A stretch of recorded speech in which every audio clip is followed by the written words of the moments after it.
সেই দিনের পর থেকে গোটা মুসলিম উম্মার কাছে এখন মুহররমের 10 তারিখ মানেই কারবালা, মুহররমের 10 তারিখ মানেই শোকের মাস। এই কারবালা থেকে আমাদেরকে শিক্ষা গ্রহণ করতে হবে। কারবালার ময়দানে হযরত হুসাইন রাদিয়াল্লাহু তাআলা আনহুর সাথে যে যুদ্ধ বিগ্রহ সৃষ্টি হলো, কোনো হিন্দুর সাথে হয় নাই, কোনো খ্রিস্টানের সাথে হয় নাই, বৌদ্ধের সাথে হয় নাই, মুসলমানের মধ্যেই এই দ্বন্দ্ব। কারবালার এই ইতিহাস, কারবালার এই যুদ্ধ, এটা একদিন দুই দিনে সংঘটিত হয় নাই। এর গোড়াপত্তন হয়েছে অনেক আগে। আল্লাহর নবী রাহমাতুল লিল আলামিন পৃথিবী থেকে যখন বিদায় নিলেন, তখন নেতৃত্ব শূন্য, গোটা আরবের মধ্যে এখন নেতৃত্ব শূন্য। নবীজির দেহ মোবারক জমিনের উপরে ছিল 3 দিন। সাহাবায়ে কেরাম মানতে পারছেন না যে আল্লাহর রসুল যে পৃথিবী থেকে বিদায় নিয়েছেন, এটা হযরত ওমর রাদিয়াল্লাহু তাআলা আনহু বিশ্বাসই করতে পারছেন না। হযরত ওমর এত রাগান্বিত হলেন, তলোয়ার হাতে নিয়ে বললেন, যে বলবে মুহাম্মদুর রাসূলুল্লাহ মারা গেছে, এই তলোয়ার দিয়ে তার দেহটাকে 2 ভাগ করে ফেলা হবে। হযরত আবু বকর রাদিয়াল্লাহু তাআলা আনহু হযরত ওমর ফারুক রাদিয়াল্লাহু তাআলা আনহুর কানে কানে গিয়ে বললেন, হযরত ওমর, আল্লাহ সুবহানাহু ওয়া তাআলা পবিত্র কালামে হাকিমের মধ্যে বলছেন, মুহাম্মাদুর রাসূলুল্লাহ সাল্লাল্লাহু আলাইহি ওয়াসাল্লাম আল্লাহর রাসূল। ওনার পূর্বে আরো অসংখ্য অগণিত রাসূল আল্লাহ পাক পৃথিবীতে প্রেরণ করেছেন, ওনারাও পৃথিবী থেকে বিদায় নিয়েছেন। আল্লাহর নবী যেহেতু রাসূল, ওনাকেও বিদায় নিতে হবে। হযরত ওমর রাদিয়াল্লাহু তাআলা আনহু এবার একটু শান্ত হলেন। ঘটনা গড়িয়ে গেছে, সাহাবায়ে কেরাম সিদ্ধান্ত নিলেন, এখন মুসলিম উম্মার খেলাফতের দায়িত্ব কার হাতে যাবে। সাহাবায়ে কেরাম সিদ্ধান্ত দিলেন, আল্লাহর নবী পৃথিবীতে থাকা অবস্থায়, জীবিত থাকা অবস্থায় মসজিদে নববীতে নবীর ইমামতির জায়গায় যেই সাহাবীকে মনোনয়ন দিয়েছেন, তিনি আল্লাহর নবীর ওফাতের পরে খলিফা। তিনি আর কেউ নয়, তিনি হলেন হযরতে আবু বকর সিদ্দিক রাদিয়াল্লাহু তাআলা আনহু। হযরতে আবু বকরকে সাহাবায়ে কেরাম খলিফা মনোনীত করলেন। পক্ষান্তরে সেখানে একটা দল তৈরি হয়ে গেছে। আল্লাহর নবী রাহমাতুল লিল আলামিন গাদির খুমের মধ্যে একটা ঘটনা বলেছেন। সাহাবায়ে কেরামদেরকে বললেন, ও আমার সাহাবীরা, তোমরা সবাই সামনে আসো। মান কুনতু মাওলা মান কুনতা মাওলা ফাআলিয়ুন মাওলা। আমি যাদের অভিভাবক, আমি যাদের মাওলা, আমার সাহাবী হযরতে আলীও তোমাদের মাওলা। এই মাওলা শব্দকে কেন্দ্র করে 2 শ্রেণীর মানুষ বিভক্ত হয়ে গেলেন। এক শ্রেণীর মানুষ বললেন, আল্লাহর নবী জীবদ্দশায় থেকে হযরতে আলী রাদিয়াল্লাহু তাআলা আনহুকে খলিফা মনোনয়ন করে গেছেন। অন্যান্য সাহাবায়ে কেরাম বললেন, না, আল্লাহর নবী সেখানে আলীর প্রতি মহব্বত দেখানোর কথা বলছেন। তোমরা যে আলীর ব্যাপারে মাঝে মাঝে কিছু কুৎসা রটাচ্ছ, এই ব্যাপারে নবীজি তোমাদেরকে সতর্ক করে দিয়েছেন। তোমরা আমাকে যেভাবে ভালোবাসো, আমার আলীকেও তোমরা সেইভাবে ভালোবাসবা। এই ভালোবাসার কথা, বন্ধুত্ব। মাওলা শব্দের অর্থ অভিভাবক, মাওলা শব্দের অর্থ বন্ধু। রসুল বলছেন, তোমরা আমাকে যেভাবে ভালোবাসো, আমার আলীকেও ঠিক সেভাবে ভালোবাসবা। কিন্তু এক শ্রেণীর মানুষ ভাবলেন, না, আল্লাহর রসুল আলীকে মনোনয়ন করে গেছে, তারা আলাদা হয়ে গেছে। কিন্তু হযরত ওমর রাদিয়াল্লাহু তাআলা আনহুর ভয়ে তারা সাহস করে কোনো কথা বলতে পারে না। হযরতে আবু বকর রাদিয়াল্লাহু তাআলা আনহুর শাসনামল শেষ হয়েছে। হযরতে আবু বকর রাদিয়াল্লাহু তাআলা আনহু পরবর্তী খলিফা নির্বাচন করে গেছেন হযরতে ওমরকে। হযরতে ওমর রাদিয়াল্লাহু তাআলা আনহু দীর্ঘদিন মুসলিম উম্মার খেলাফতের দায়িত্ব পালন করেছেন। একদিন ফজরের সময় আবু লুলু নামক একজন নাফরমান ইহুদি গুপ্তচর মুসলমানদের নামাজের কাতারের মধ্যে দাঁড়িয়ে নামাজরত অবস্থায় হযরতে ওমর রাদিয়াল্লাহু তাআলা আনহুকে খঞ্জর দ্বারা আঘাত করেছেন। হযরতে ওমর রাদিয়াল্লাহু তাআলা আনহু অসুস্থ ছিলেন কয়েকদিন। এই অসুস্থ অবস্থায় হযরত ওমর রাদিয়াল্লাহু তাআলা আনহু পরবর্তী খলিফা নির্বাচন করার জন্য 6 সদস্য বিশিষ্ট একটা মজলিসে শুরা গঠন করলেন। কয়জন? 6 জন। এই 6 জনের মধ্য থেকে ভোট আসবে কার পক্ষে? দেখা গেল 3 জন ভোট দিয়েছেন হযরত ওসমান রাদিয়াল্লাহু তাআলা আনহু হবেন পরবর্তী খলিফা, বাকি 3 জন দিয়ে দিয়েছেন হযরতে আলী রাদিয়াল্লাহু তাআলা আনহু হবেন পরবর্তী খলিফা। এখন ভোট যদি সমান সমান হয়ে যায় কি করণীয়? নির্বাচন আবার হইব নাকি? আমাদের দেশের মতো হইলে একজনের আমরা টাকা দিয়ে কিনালাম, তাইলে ভোটেই ভোট খাইয়ে দিই, ঠিক না? কিন্তু ঘটনা হয়ে গেছে এমন, হযরতে আলী রাদিয়াল্লাহু তাআলা আনহু নিজেই হযরতে ওসমান রাদিয়াল্লাহু তাআলা আনহুকে সমর্থন দিলেন, বললেন আপনি আমাদের খলিফা। হযরতে ওসমান রাদিয়াল্লাহু তাআলা আনহু যখন খেলাফতের মসনদে বসলেন, আল্লাহ নবীর সাহাবী হযরত ওসমান রাদিয়াল্লাহু তাআলা আনহু ছিলেন একটু নরম স্বভাবের মানুষ। দীর্ঘদিন তিনি মুসলিম উম্মার খেলাফতের দায়িত্ব পালন করেছেন। এই সময়ের মধ্যে একজন ব্যক্তি, তার নাম হলো আব্দুল্লাহ ইবনে সাবা মুনাফিক। সে প্রকৃতপক্ষে ইহুদি, মুসলমানদের ঐক্য নষ্ট করার জন্যে, মুসলমানদেরকে সমূলে পৃথিবী থেকে ধ্বংস করে দেওয়ার জন্য সে ষড়যন্ত্র করতেছে। সে তখন হযরতে আলী রাদিয়াল্লাহু তাআলা আনহুর নিকট আসলেন, এসেই বললেন, হযরতে আলী, আপনার মতো এমন জলিলুল কদর একজন সাহাবী জমিনের উপরে থাকতে হযরতে ওসমান কিভাবে মুসলিম উম্মার খলিফা হয়? দেখেন কিভাবে মাথার ভিতরে বিষ ঢুকাচ্ছে। আপনার মতো এত সম্মানী, জ্ঞানী, এত বিচক্ষণশীল একজন মানুষ থাকতে হযরতে ওসমানের মতো মানুষ কিভাবে মুসলিম উম্মার খলিফা হয়?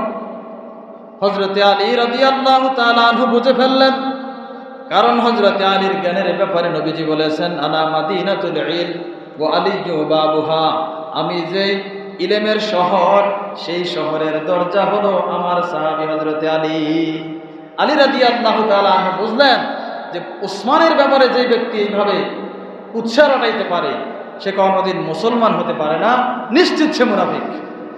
হযরতে আলী রাদিয়াল্লাহু তাআলা আনহু সিদ্ধান্ত নিলেন, এই আব্দুল্লাহ ইবনে সাবাকে মদিনা থেকে বের করে দিলেন। আব্দুল্লাহ ইবনে সাবা এবার মদিনা থেকে চলে গেছে মিশর সফর করেছে। সেই জায়গার মধ্যে কিছু সংখ্যক মানুষ ছিলেন যারা হযরত আলীকে ভালোবাসে। আবার সফর করলেন বসরা, সেখানেও হযরত আলীকে ভালোবাসে এমন কিছু মানুষ আগে থেকেই তৈরি আছে। আবার সফর করলেন কুফা তো হযরত আলীকে ভালোবাসে এমন কিছু মানুষ আগে থেকেই প্রস্তুত। বিভিন্ন জায়গায় সফর করে আব্দুল্লাহ ইবনে সাবা মুনাফিক একটা নির্ধারিত জনসমষ্টি একত্রিত করলেন, দল বানাইলেন। এবার নতুন করে একটা অভিযোগ তুললেন যে হযরতে ওসমান রাদিয়াল্লাহু তাআলা আনহু রাষ্ট্রীয় সকল দায়িত্বের মধ্যে তার বংশের লোকদেরকে বসাচ্ছে, বলি নাউজুবিল্লাহ। কত বড় অভিযোগ যে হযরতে ওসমান রাষ্ট্রীয় চাকরি, সরকারি চাকরি দিচ্ছে তার বংশের লোকদেরকে। আপনারা কি রাগ করতেছেন বিষয়ে? একটু মনোযোগ আশা করতেছি, ঘুমান যাইতো না। এই কারবালার ইতিহাস জানা প্রত্যেকটা মানুষের জন্য সবচেয়ে বেশি গুরুত্বপূর্ণ। আর বিশেষ করে আপনারা যারা রাজনীতি করেন, আপনাদের জন্য আমি বলবো এটা ফরজে আইন। শুধুমাত্র কারবালার সঠিক ইতিহাস জানলে ব্যক্তি জীবন পরিচালনা করা সহজ, পারিবারিক জীবন, সামাজিক জীবন, রাষ্ট্রীয় জীবনে শত্রু চিনা সহজ। কিভাবে চলতে হবে আমি বলবো, যারা রাজনীতি করেন তারা বারবার কারবালার সঠিক ইতিহাস পড়েন, দেখবেন অনেক কিছু জানতে পারবেন। এই আব্দুল্লাহ ইবনে সাবা নতুন করে আবার অভিযোগ দিলেন, হযরত ওসমান রাদিয়াল্লাহু তাআলা আনহু সরকারি চাকরির মধ্যে নিজস্ব লোকদেরকে বসাচ্ছে। এই মনে করে কিছু সংখ্যক মানুষদেরকে নিয়ে আবার রাজপথে আন্দোলনের ডাক দিলেন। অবস্থা তৈরি হয়ে গেছে, এমন কঠিন অবস্থা গোটা আরবের মধ্যে। হযরতে আলী রাদিয়াল্লাহু তাআলা আনহু বুঝতে পারলেন হযরতে ওসমান রাদিয়াল্লাহু তাআলা আনহুর উপরে আঘাত আসতে পারে। এই জন্য হযরতে আলী রাদিয়াল্লাহু তাআলা আনহু হযরত ওসমান রাদিয়াল্লাহু তাআলা আনহুকে সিকিউরিটি দেওয়ার জন্য ওনার বাড়ির সামনে দিয়া কিছু সংখ্যক সোলজার বাহিনী দাঁড় করিয়ে দিলেন, তোমরা পাহারা দিবা। এই জায়গার মধ্যে ওনার 2 জন আদরের সন্তান হযরতে হাসান এবং হুসাইন রাদিয়াল্লাহু তাআলা আনহুমা তারা দুইজনকেও হযরতে আলীর সিকিউরিটি দেওয়ার জন্য, দায়িত্ব পালনের জন্য নির্দেশ দিলেন। এখন এই সাবাই গোত্রের মানুষেরা, আব্দুল্লাহ ইবনে সাবার অনুসারী যারা, তারা সামনে দিয়ে আঘাত করার ক্ষমতা রাখতেছে না। তখন তারা বাড়ির পেছন দিক দিয়ে ওয়াল ডিঙ্গাইয়া হযরত ওসমানের বাড়ির উপর উঠছে, বাড়ির ছাদ কাটছে, কাইটটা হযরত ওসমানের ঘরের ভিতরে প্রবেশ করছে। হযরত ওসমান রাদিয়াল্লাহু তাআলা আনহু তখন আল্লাহর কালামে পাক তেলাওয়াত করতেছেন। এমন সময় তারা হযরত ওসমানকে ঘরের মধ্যে গিয়ে হত্যা করছেন, তলোয়ার দিয়ে আঘাত করেছেন। ওনার স্ত্রী সেই তলোয়ারের আঘাত বাঁচাইতে গিয়ে হাত দিয়েছেন, তার হাতেরই আঙ্গুলগুলো এইভাবে কেটে গেছে। এই জায়গাটা একটু সবচেয়ে বেশি গুরুত্ব দিয়ে মনে রাখেন। এরপর থেকেই মুসলিম উম্মাহর মধ্যে ফাটল সৃষ্টি হওয়া শুরু করেছে। হযরত ওসমান রাদিয়াল্লাহু তাআলা আনহুকে শাহাদাত করে পেছন দিক থেকেই আব্দুল্লাহ ইবনে সাবার বংশধরেরা, অনুসারীরা বের হয়ে গেছে। হযরত ওসমানের স্ত্রীর কাটা হাতের আঙ্গুল নিয়ে সাথে সাথে তারা একদল চলে গেলেন হযরতে মুয়াবিয়া রাদিয়াল্লাহু তাআলা আনহুর কাছে। উনি হলেন উমাইয়া বংশের একজন মানুষ, হযরতে ওসমানও ছিলেন উমাইয়া বংশের মানুষ। সাথে সাথে চলে গেলেন, গিয়ে বললেন, মদিনার মধ্যে হযরত ওসমানকে শহীদ করা হয়েছে, কে বা কারা আমরা জানি না। এই দেখেন ওনার স্ত্রীর কাটা হাতের আঙ্গুল নিয়ে আপনার কাছে আসলাম, আমরা হযরত ওসমান হত্যার বিচার চাই। এই মানুষগুলাই যারা হযরত ওসমানকে হত্যা করলো, এই মানুষগুলাই আমির মুয়াবিয়ার কাছে গিয়ে বলছেন যে আমরা কার বিচার চাই? হযরত ওসমান হত্যার বিচার চাই। এদিক দিয়ে তারা একদল আন্দোলন করতেছে জোরসোর দিয়া, আর ওই দিক দিয়ে তারা হযরত আমির মুয়াবিয়াকে গরম করে ফেলছে। হযরত আমির মুয়াবিয়া দল বল নিয়ে আবার মদিনা আসছে। এসে পরিস্থিতি ঠান্ডা হচ্ছে না। আমির মুয়াবিয়া বলছেন, যতক্ষণ পর্যন্ত ওসমান হত্যার বিচার না হবে ততক্ষণ পর্যন্ত মুসলিম উম্মার দ্বিতীয় খলিফা নির্বাচন করা হবে না। কিন্তু হযরতে আলী রাদিয়াল্লাহু তাআলা আনহু উনি বুঝলেন, এই পরিস্থিতিতে আমরা যদি এখন হযরত ওসমান হত্যার বিচারের কাজ হাতে নেই, তাহলে মুসলিম উম্মার মধ্যে ফাটল ধরার চেষ্টা সবচেয়ে বেশি হবে। মুসলিম উম্মাহ ক্ষণে ক্ষণে ভাগ হয়ে যাবে, মুসলিম খেলাফত টিকাতে হবে। হযরতে আলী রাদিয়াল্লাহু তাআলা আনহু কিছু সংখ্যক বড় বড় সাহাবীদেরকে সাথে নিয়ে পরামর্শ করে উনি নিজেই খেলাফতের মসনদে বসলেন। হযরতে আলী রাদিয়াল্লাহু তাআলা আনহু খেলাফতের মসনদে বসেছেন, কিন্তু আমির মুয়াবিয়া রাদিয়াল্লাহু তাআলা আনহু সমর্থন দিচ্ছেন না। তিনি বলেন, ওই কথা, হযরত ওসমানের হত্যার বিচার যতক্ষণ না হবে ততক্ষণ পর্যন্ত আপনাকে আমরা খলিফা মানি না। এই অবস্থায় আমির মুয়াবিয়া হাতে নিলেন আম্মাজান আয়েশা রাদিয়াল্লাহু তাআলা আনহাকে। দেখছেন ঘটনা? কারণ আম্মাজান আয়েশা রাদিয়াল্লাহু তাআলা আনহা হযরত আলী রাদিয়াল্লাহু তাআলা আনহুর প্রতি একটু রাগান্বিত ছিলেন আগে থেকেই। আম্মাজান আয়েশা রাদিয়াল্লাহু তাআলা আনহার ব্যাপারে মুনাফিকরা একটা মিথ্যা প্রপাগান্ডা ছড়িয়েছিলেন। সেই সময় হযরতে আলী রাদিয়াল্লাহু তাআলা আনহুও সাময়িকভাবে আম্মাজান আয়েশাকে অবিশ্বাস করছেন, যার কারণে আম্মাজান আয়েশা আলী রাদিয়াল্লাহু তাআলা আনহুর প্রতি একটু রাগ আগে থেকেই ছিলেন। আর এই জায়গার মধ্যে যখন এই পরিস্থিতি, মুয়াবিয়া রাদিয়াল্লাহু তাআলা আনহু, আম্মাজান আয়েশা রাদিয়াল্লাহু তাআলা আনহা, ওনারা একটা দলে চলে গেছেন। এই যে মুসলমানের মধ্যে দুইটা ভাগ, কাকে কেন্দ্র করে? হযরত ওসমান রাদিয়াল্লাহু তাআলা আনহুকে কেন্দ্র করে। কিন্তু ষড়যন্ত্রকারীরা দুই দলে আছে, এই আব্দুল্লাহ ইবনে সাবা এবং তার অনুসারীরা এই দলেও আছে, ওই দলেও আছে। আন্দোলন থামানো যাবে না, আন্দোলন চাঙ্গা রাখতে হবে। আমাদের দেশের মাঝে মাঝে কিছু ঘটনাও মনে হয় তারা ওইখান থেকে শিখছে, কথা বলতে কিনা এমন অবস্থা তৈরি হয়। আমার প্রিয় ভাইরা, এই জায়গায় হযরত ওসমান আসছেন, আম্মাজান আয়েশা আসছেন। ওসমান হত্যার বিচার করতে হবে, অপরাধী কারা কেউ জানে না। এখন কাকে সন্দেহ করে আপনি বিচার করবেন? হযরত আলী রাদিয়াল্লাহু তাআলা আনহু খেলাফতের মসনদে বসছেন, খলিফা আছেন। এক সময় এই বিষয়কে কেন্দ্র করে জঙ্গে জামাল, উষ্টির যুদ্ধ হয়েছে, সিফিনের যুদ্ধ হয়েছে মুসলমানের মধ্যে। আর মাঝখান থেকে আব্দুল্লাহ ইবনে সাবা এবং তার অনুসারীরা দূর থেকে মজা নিতেছে, আমরা তো এটাই চাচ্ছি, তোমরা লাগবা আর পৃথিবী থেকে ধ্বংস হয়ে যাইবা। দীর্ঘদিন চলেছে এই পরিস্থিতি। হযরতে আলী রাদিয়াল্লাহু তাআলা আনহুকেও শাহাদাত করা হয়েছে। এরপরে খলিফা হবেন কে? হজরতে হাসান রাদিয়াল্লাহু তাআলা আনহুকে সাহাবায়ে কেরাম খেলাফতের মসনদে বসিয়েছেন। দায়িত্বভার প্রায় 6 মাস হজরতে হাসান রাদিয়াল্লাহু তাআলা আনহু খেলাফতের মসনদে বসে উনি ভাবলেন, এই অবস্থা আর কয়দিন চলবে? মুসলমানের মধ্যে দ্বন্দ্ব, যুদ্ধ বিগ্রহ, এই অশান্তি আর কতদিন? আচ্ছা, প্রয়োজনে আমি খেলাফতের দায়িত্ব ছেড়ে দিই। হজরতে হাসান রাদিয়াল্লাহু তাআলা আনহু আমির মুয়াবিয়ার কাছে খেলাফতের নেতৃত্ব ছেড়ে দিলেন। বললেন, চাচা, আজ থেকে আপনি খলিফা, আমি নিজেই আপনার হাতে হাত রেখে বায়াত গ্রহণ করলাম। গোটা আরবের মধ্যে আবার কিছুটা শান্তি ফিরে আসছে। কারণ কি জানেন? কারণ আমির মুয়াবিয়া যেমন তেমন পরিবারের সন্তান না, তিনি সেই সময় উমাইয়া বংশের সন্তান। আরবের শ্রেষ্ঠ রাজনীতিবিদ একটা বংশ, সেটার নাম উমাইয়া। এই বিষয়টা বোঝানোর জন্য আমাদের দেশের একটা প্রেক্ষাপট আপনাদের সামনে তুলে ধরলে সহজেই বুঝবেন। যেমন আমাদের দেশে 2টা বড় রাজনৈতিক দল আছে, একটা আওয়ামী লীগ, একটা বিএনপি, ঠিক না? আওয়ামী লীগ শেখ পরিবার, বিএনপি জিয়া পরিবার। শেখ পরিবার থেকে যদি একটা কলা গাছও দাঁড় করিয়ে দেয়, গোটা বাংলাদেশের আওয়ামী লীগ এটার পক্ষে যাবে না? আবার জিয়া পরিবার থেকে যদি একজন কলা গাছও দাঁড় করায়, বাংলাদেশের সব বিএনপি এদিকে চলে যাবে না? কিন্তু দেখেন অবস্থা, এই প্রেক্ষাপটটা একটু মাথায় রাখেন। যদি এরকম বংশ ছাড়া অন্য কোনো মানুষ ক্ষমতার জন্য যায়, মনোনয়ন ফরম জমা দিতে যায়, দেখা গেছে বাড়ির লগে একদম রাস্তাতে উঠতে দেয় না, ঠিক না? কিন্তু এই ধরনের তার চেয়ে আরও বেশি গুরুত্বপূর্ণ একটা বংশ ছিল আরবের, উমাইয়া বংশ। উমাইয়া বংশের একজন সন্তান হজরতে আমিরে মুয়াবিয়া রাদিয়াল্লাহু তাআলা আনহু। উনি বিচক্ষণশীল একজন সাহাবী, কাতেবে ওহী।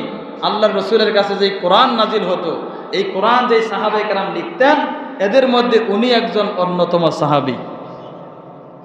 এই আমিরে মুয়াবিয়া যখন খেলাফতের মসনদে বসছেন, এবার আব্দুল্লাহ ইবনে সাবা এবং মুনাফিক যারা, তারা আর সাহস করে কথা বলতে পারছে না।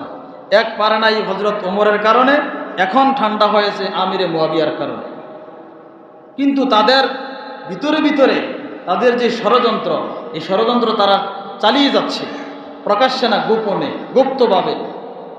হযরতে আমিরে মুয়াবিয়া রাদিয়াল্লাহু তাআলা আনহু 60 হিজরি পর্যন্ত মুসলিম উম্মার খেলাফতের দায়িত্ব পালন করেছেন। ওনার শাসন আমলে এইদিকে পূর্ব অঞ্চল, আফগানিস্তান, আজারবাইজান, পাকিস্তান, এতটুক পর্যন্ত ইসলামের বিজয় চলে আসছে। সুবহানাল্লাহ। সবচেয়ে বেশি মুসলমানের দাওয়াতি প্রচার এবং প্রসার ঘটেছে হজরতে আমিরে মুয়াবিয়া রাদিয়াল্লাহু তাআলা আনহুর শাসন আমলে। উনি মুমূর্ষ অবস্থায় শেষ সময়ে উনি ভাবলেন যে আমার পরে খলিফা নির্বাচন করলে কাকে দেওয়া দরকার। উনি গোটা আরবের মধ্যে খুঁজলেন, ভাবলেন যেই পরিস্থিতি তৈরি হয়েছে গোটা আরবে, যদি গোটা পৃথিবীর মুসলমানদের ঐক্য ঠিক রাখতে হয়, তাহলে এমন একজন ব্যক্তির হাতে খেলাফতের দায়িত্ব দিতে হবে যেন ওই তৃতীয় আব্দুল্লাহ ইবনে সাবা এবং তার অনুসারীরা আর মাথা ছাড়া দিয়ে দাঁড়াতে না পারে। সে তখন সিদ্ধান্ত নিলেন ওনার ছেলে ইয়াজিদকে মুসলিম উম্মার খলিফা নির্বাচিত করবেন। নাম কি? ইয়াজিদ। ইয়াজিদ তখন ইয়াতে নাই, দামেস্কে নাই, ইরাকের দামেস্কে তখন তিনি নাই, অনেক দূরে সফরে আছেন। এমত অবস্থায় হজরতে হুসাইন রাদিয়াল্লাহু তাআলা আনহু এবং মদিনার অন্যান্য সাহাবায়ে কেরাম, হজরত আবু বকরের সন্তান, ওমরের সন্তান, এই ধরনের সাহাবায়ে কেরাম বড় বড় যারা আছেন, ওনারা ইয়াজিদের খেলাফতকে কি দেয় না? সমর্থন দেয় না। এই তাদের কাছে এসে সেই আব্দুল্লাহ ইবনে সাবা এবং তার অনুসারীরা বলতেছেন যে রসুলের পরে সাহাবী হয়েছেন আবু বকর, সিস্টেম ঠিক আছে। আবু বকরের পরে ওমর, সিস্টেম ঠিক আছে। ওমরের পরে ওসমান, সিস্টেম ঠিক আছে। ওনার পরে আলী, সিস্টেম ঠিক আছে। মাঝখান দিয়ে হাসান ঢুকছে, মানা যায়। হজরতে হাসান আল্লাহর রসুলের আদরের নাতি, জান্নাতি যুবকদের সর্দার। এরপরে আবার সিস্টেম সাহাবীর কাছে গেছে, ওনার নাম আমিরে মুয়াবিয়া রাদিয়াল্লাহু তাআলা আনহু। এখন সাহাবীর পরে সাহাবী না আমির হবে, খলিফা হবে, ঠিক না? খলিফা ওনার ছেলে কিভাবে হয়? যদি কোনো সাহাবীর সন্তান খলিফা হতে চায়, তাহলে সিরিয়াল মোতাবেক আবু বকরের সন্তান আগে খলিফা হবে। কিভাবে দেখেন মাথার ভিতরে বিষ ঢুকাচ্ছে যে যদি সাহাবীর সন্তান খলিফা হতে চায়, তাহলে সিরিয়াল মোতাবেক আবু বকরের সন্তান এখনো জীবিত এবং যোগ্য, ওনাকেই তো খেলাফতের মসনদে বসার কথা, তোমাদেরকে বাদ দিয়ে সে কেন হবে? তাদের মাথার ভিতরে এই ধরনের বাজে বীজ ঢুকেই দিয়েছে। ওই দিক দিয়া তাদেরই একটা দল ইয়াজিদের হাতে বায়াত গ্রহণ করে নেতৃত্ব মেনে নিয়েছে, কিন্তু হযরত হুসাইন এবং মদিনার আরও 4 জন, টোটাল 5 জন সাহাবী, তারা ইয়াজিদের নেতৃত্ব মানতে রাজি না। ইয়াজিদ তখন মন্ত্রী পরিষদ ডাকলেন, বললেন, গোটা পৃথিবীর মানুষ যদি আমার হাতে হাত থেকে বায়াত নেয়, আর যদি মদিনার এই 5 জন সাহাবী তারা যদি বায়াত গ্রহণ না করে, আমার এই খেলাফতের 2 পয়সার দাম নাই। ইয়াজিদ দেখেন কেমন বিচক্ষণশীল মানুষ, বলছেন গোটা পৃথিবীর মানুষ আমাকে মানছে, কিন্তু হুসাইন মানে নাই, আব্দুল্লাহ ইবনে জুবায়ের মানে নাই, আব্দুল্লাহ ইবনে আবু বকর মানে নাই, আব্দুল্লাহ ইবনে আব্বাস মানে নাই। এই ধরনের বড় বড় সাহাবীরা তারা যদি আমাকে খলিফা না মানে, আমার এই খলিফার 2 পয়সার দাম নাই। তখন তিনি সিদ্ধান্ত নিলেন যে মদিনার যে গভর্নর আছেন ওনাকে নির্দেশ দিলেন, যে কোনো মূল্যে হোক এই 5 জন ব্যক্তিকে আমার হাতে বায়াত নিতে বাধ্য করো। যদি তারা বায়াত নিতে না চায়, যা প্রয়োজন হয় তাই তোমরা প্রয়োগ করো। ওই দিক দিয়া গোটা পৃথিবীর মানুষ, আরবের মানুষ ইয়াজিদের নেতৃত্ব মোটামুটি মানার পক্ষে। হযরতে হুসাইন রাদিয়াল্লাহু তাআলা আনহু উনি তখন ভাবলেন যে তিনি মদিনা থেকে মক্কায় একটা সফর করবেন। এই মাঝখান দিয়ে একটা সময়ে কুফা নগরী থেকে অসংখ্য অগণিত চিঠি খালি হযরত হুসাইনের কাছে আসতেছে যে হুসাইন, আমরা কুফার মধ্যে প্রায় 1 লক্ষ মানুষ আছি। কত মানুষ? প্রায় 1 লক্ষ মানুষ এখানে অবস্থান করছি। আমরা ইয়াজিদের নেতৃত্ব মানি না, ইয়াজিদকে আমরা খলিফা মানতে রাজি না, আপনি আমাদের এখানে চলে আসেন, আমরা আপনার হাতে হাত রেখে বায়াত গ্রহণ করব, প্রয়োজনে ইয়াজিদের বিরুদ্ধে যুদ্ধ ঘোষণা করব। হযরত হুসাইন রাদিয়াল্লাহু তাআলা আনহু বুঝতেছেন এই অবস্থা আমি এখন কি করব। তখন তিনি একটা সিদ্ধান্ত নিলেন, ওনার চাচাতো ভাই মুসলিম বিন আকিল রাদিয়াল্লাহু তাআলা আনহু ওনাকে প্রেরণ করলেন কুফায়। বললেন, তুমি যাও, সেখানে গিয়ে অবস্থান দেখো, যদি জায়গা নিরাপদ মনে হয় তুমি আমাকে কনফার্ম একটা চিঠি দিবা, এরপর আমি বের হব। মুসলিম বিন আকিল চলে গেলেন কুফায়, গিয়ে দেখলেন ওই জায়গার মানুষ আসলেই হযরত হুসাইনকে চায়। সেখানে 12,000 মানুষ একত্রে হযরত হুসাইনের পক্ষে মুসলিম বিন আকিলের হাতে হাত রেখে বায়াত গ্রহণ করেছে। অবস্থাটা কোন পর্যায়ে গেছে? পক্ষে আছে তো। তখন তিনি একটা কনফার্ম করে চিঠি লিখলেন, বললেন, হুসাইন জায়গা নিরাপদ, আপনি আসতে পারেন। এই ঘটনা, হুসাইনের কাছে চিঠি আসছে, মাঝখান দিয়ে কিছু সংখ্যক লোক, ইয়াজিদের একজন গভর্নর ছিলেন বসরায়, তার নাম ছিল উবাইদুল্লাহ ইবনে জিয়াদ, আর কুফার গভর্নর ছিলেন নু'মান ইবনে বশির রাদিয়াল্লাহু তাআলা আনহু। এই ঘটনা যখন উবাইদুল্লাহ ইবনে জিয়াদের কাছে গেছে, তিনি ইয়াজিদের কাছে এই ঘটনার হস্তান্তর করলেন, বললেন এই পরিস্থিতি কুফাতে তৈরি হচ্ছে। সাথে সাথে ইয়াজিদ নেতৃত্ব এই নির্দেশনা দিলেন যে বসরার যেই গভর্নর আছে উবাইদুল্লাহ ইবনে জিয়াদ, তাকে বসরা এবং কুফা এই 2 জায়গার গভর্নর বানিয়ে দিলেন। এখান থেকে নু'মান ইবনে বশিরের চাকরি নট। যেমন আমাদের বাংলাদেশের সিলেটের দিকে একটু নজর দেন, বর্তমান সময়ে একজন ডিসি খুব ভালো মানুষ, যিনি শাহজালাল ইয়েমেনি রহমতুল্লাহ আলাইহি ওনার মাজারের টাকা পয়সার একটা স্বচ্ছ হিসাব দাঁড় করাইছেন। এই অবস্থা তৈরি হওয়ার সাথে সাথে ওনার চাকরি এই জায়গা থেকে ট্রান্সফার। দেখছেন অবস্থা? আজ বাংলাদেশের অসংখ্য অগণিত মাজারগুলোতে যেই মাজারের খাদেমগুলো আছে, তারা মাজারের টাকা আত্মসাৎ করে বিদেশে বাড়িঘর করে ছেলে মেয়েদেরকে বিদেশে লেখাপড়া করায়, কোনো স্বচ্ছ হিসাব নাই। শাহজালাল ইয়েমেনি রহমতুল্লাহ আলাইহি এই বাংলাদেশের জমিনে আসছেন, যার উসিলায় গোটা দেশের মানুষ ইসলাম পাইল। ওই জায়গার মধ্যে বিশাল একটা শিক্ষা প্রতিষ্ঠান থাকার কথা ছিল ওই জায়গায়, কিন্তু দেখেন ওনার মাজারকে কেন্দ্র করে কোনো উন্নত শিক্ষা প্রতিষ্ঠান নাই, কিন্তু এই মাজারের চতুর্পাশে মাদক আসক্ত অনেক মানুষ আছে। আপনারা যারা গেছেন দেখছেন কিনা জানি না, আমিও সেখানে জিয়ারতে গেছি, দেখেছি শাহজালাল ইয়েমেনি মুজাররিদি রহমতুল্লাহ আলাই, ওনার মাজারের চতুর্পাশে আশেপাশে যে এলাকাগুলো এরিয়াগুলো আছে সেখানে অনেক মাদকাসক্ত, শাহপরান রহমতুল্লাহ আলাই মাজার, ওনার মাজারের চতুর্পাশেও অনেক মাদকাসক্ত লোক আছে। এরা মারে ভেতর ফাগলা কইয়া থাকে, কিন্তু দেখবেন তাদের কাছে গাঞ্জার হোটলা আছে, বাবার হোটলা আছে, দেখেন নাই? কিন্তু এই জায়গা থেকে কেন ইসলাম প্রতিষ্ঠা হতে চায় না, কেন শিক্ষা প্রতিষ্ঠান দেয় না? এর মাঝে একটা ষড়যন্ত্র আছে, এর মাঝে একটা গুরুত্বপূর্ণ ষড়যন্ত্র আছে। যদি সেই জায়গার মধ্যে দিনই প্রতিষ্ঠান দাঁড়িয়ে যায়, তাহলে সেখান থেকে মানুষ হক কথা জানবে, বুঝবে।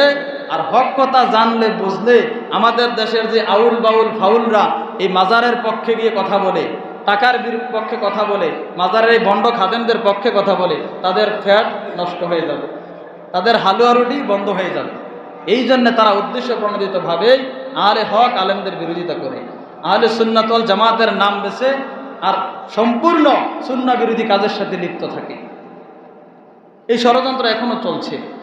বলছিলাম, উবাইদুল্লাহ ইবনে জিয়াদকে নেতৃত্ব দিলেন দুই প্রদেশের, বসরা এবং কুফা। কথা কি স্মরণ আছে আপনাদের? বসরা এবং কুফা এই দুই জায়গার নেতৃত্ব দিলেন উবাইদুল্লাহ ইবনে জিয়াদকে। আর নু'মান ইবনে বশীর রাদিয়াল্লাহু তাআলা আনহু, উনি একজন নরম স্বভাবের মানুষ ছিলেন, তাকে চাকরির থেকে প্রত্যাহার করলেন। এবার হযরত হুসাইন রাদিয়াল্লাহু তাআলা আনহু রওনা দিয়েছেন কুফার উদ্দেশ্যে। পথিমধ্যে উবাইদুল্লাহ ইবনে জিয়াদ তার অনুসারীদেরকে নির্দেশনা দিলেন যে হযরত হুসাইন যেন কুফায় প্রবেশ করতে না পারে, মাঝখানে তোমরা তাকে বেরিবাদ দাও। আর ওই যে বললাম মুসলিম বিন আকিল রাদিয়াল্লাহু তাআলা আনহু, ওনাকে অ্যারেস্ট করলেন। পথিমধ্যে উনি সাথে সাথে আরেকটা চিঠি লেখার চেষ্টা করলেন, বললেন যে আমি তো চিঠি পাঠিয়ে দিয়েছি হুসাইনের কাছে, কনফার্ম চিঠি, এখন আরেকটা চিঠি পাঠান যে কুফার মানুষ হলো সবচেয়ে বড় বেঈমান, এই মানুষগুলো মন থেকে আপনাকে চায় ঠিক, কিন্তু আপনার পক্ষে তলোয়ার ধরার মতো একজনও নাই। মুসলিম বিন আকিল দেখলেন যে তারা প্রায় অনেক মানুষ একত্রিত হয়ে ইয়াজিদের বিরুদ্ধে জিহাদ করবে রওনা দিছে। কিছু দূর যাওয়ার পরে দেখলেন পেছন থেকে সব ভেঙে গেছে, মুসলিম বিন আকিল ছাড়া একজনও নাই। এই অবস্থায় হযরত হুসাইনের জন্য কুফা নগরী নিরাপদ না। মুসলিম বিন আকিলকে বাড়ির ছাদের উপরে তুলছেন, সেই জায়গা থেকে জমিনের মধ্যে ফেলে হত্যা করেছেন, নাউজুবিল্লাহ। হযরত হুসাইন রাদিয়াল্লাহু তাআলা আনহু আসছেন কারবালা নামক জায়গায়। এই জায়গায় আসার পরেই উবাইদুল্লাহ ইবনে জিয়াদ এবং শিমার তাদের নেতৃত্বে হযরত হুসাইন রাদিয়াল্লাহু তাআলা আনহু সহ তার পরিবারের সকলকে নির্মমভাবে হত্যা করেছেন। এই যে একটা কঠিন কাজ, এত কঠিন একটা সিদ্ধান্ত ঘটে গেল, এর পেছনে ইন্ধন দেওয়িন্য একটা দল ছিল। এই দলটার নাম সাবাই গোত্র, আব্দুল্লাহ ইবনে সাবার অনুসারী যারা, তারা আজও গোটা মুসলিম উম্মাকে বিভ্রান্তি করার জন্যে পেছন থেকে ষড়যন্ত্রকারীরা সব সময় এইভাবে বাতাস দেয়, আর এই ষড়যন্ত্রের মধ্যেই মুসলিম উম্মা পড়ে যায়। কিন্তু আমরা মুসলমানরা বুঝতে পারতেছি না। আপনারা যারা রাজনীতি করেন, সমাজ পরিচালনা করেন, দেখবেন আপনার বিরোধী দল আপনাকে ঘায়েল করার জন্যে তৃতীয় আরেকটা শক্তির হাত ধরে, তৃতীয় একটা শক্তির মাধ্যমেই আপনার ঐক্যের মধ্যে ফাটল ধরাবে।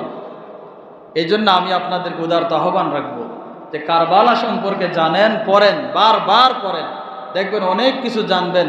কারবালার ইতিহাস যত পড়ি আমার কাছে মনে হয় ততই নতুন নতুন লাগে।